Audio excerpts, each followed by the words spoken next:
Signature Europe 1, Philippe Val. Bonjour Philippe. Bonjour Dimitri. Vous souhaitez ce matin un bon retour en France à Boualem-Sansal. Oui, et cela ne va pas de soi. C'est que, voyez-vous, Boualem-Sansal n'est pas le bienvenu. Il est un peu comme ces objets volumineux qui nécessitent qu'on appelle la voirie. C'est un encombrant. On ne sait pas où le mettre. Notre petit monde intellectuel, celui qui délivre les passeports pour pouvoir circuler dans la République des lettres, a décidé de lui délivrer une OQTBP, obligation de quitter le territoire de la bien-pensance. Après les effusions des retrouvailles, la douche froide. Ok, t'es sorti de prison, mais tu ne comptes quand même pas habiter chez nous. On n'a pas la place, on a déjà Annie Ernaux à la maison et tu connais maman. Elle voudra jamais partager la chambre avec un islamophobe comme toi. Mais qu'est-ce qui s'est passé ? Eh bien, Boualem-Sansal a eu un désaccord avec Gallimard, son éditeur. Il a décidé d'en changer. C'est d'ailleurs ce que font tous les auteurs qui ont des désaccords avec leur éditeur. Mais Boualem-Sansal est un cas spécial. On a protesté vertueusement contre son emprisonnement par une dictature. Et voilà qu'au prétexte qu'il est âgé et ruiné, il quitte Gallimard, qui a le double tampon de la respectabilité intellectuelle et de la radinerie, pour aller chez les méchants plus généreux. En l'occurrence, la maison Grasset. Et ben là voilà la preuve que Boualem n'est pas de gauche. Infamie ultime. Car en France, quand on veut noyer son chien, on dit qu'il a la droite. Et la presse le lynche. Oui, la presse le lynche, et en l'occurrence, la presse, c'est Le Monde et Libé, qui viennent de consacrer à Boualem-Sansal des doubles pages qu'on appelle, chez les anglo-saxons, des shitstorms, qui signifie littéralement des tempêtes de merde. En vrac, on y apprend que même les amis de Boualem sont déçus et le lâchent.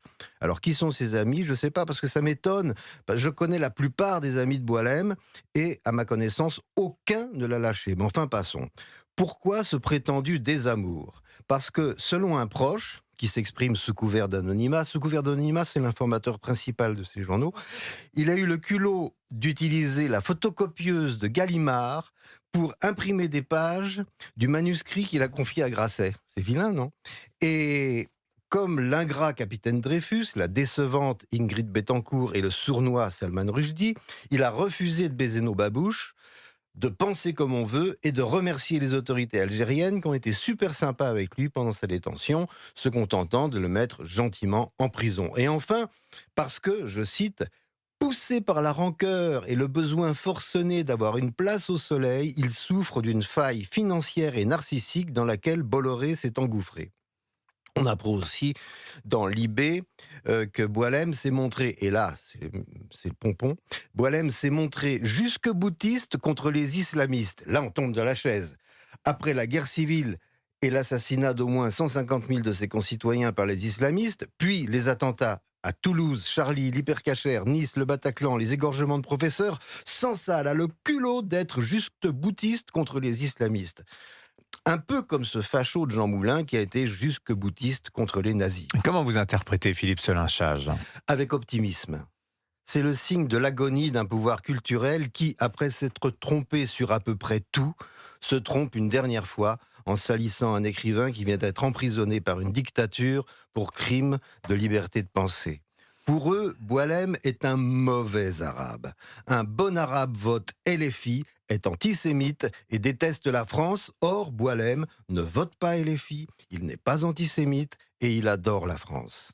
Boualem-Sansal ne rentre pas dans le tiroir. Il faut donc le discréditer pour torpiller son prochain livre qui sortira dans quelques mois. Et moi, je dis qu'au contraire, il faudra ridiculiser ces gardiens de la morale littéraire en achetant en masse son prochain livre. Si vous ne le faites pas pour vous, faites-le au nom de la liberté de notre vie intellectuelle dont témoigne la vie et l'œuvre de l'écrivain Boualem-Sansal. Signature Europe 1, Philippe Val. Merci beaucoup, Philippe. Restez avec nous sur Europe 1. La revue de presse d'Olivier Delagarde, Pascal Praud, dans un instant. 7h, 9h, Europe 1 matin.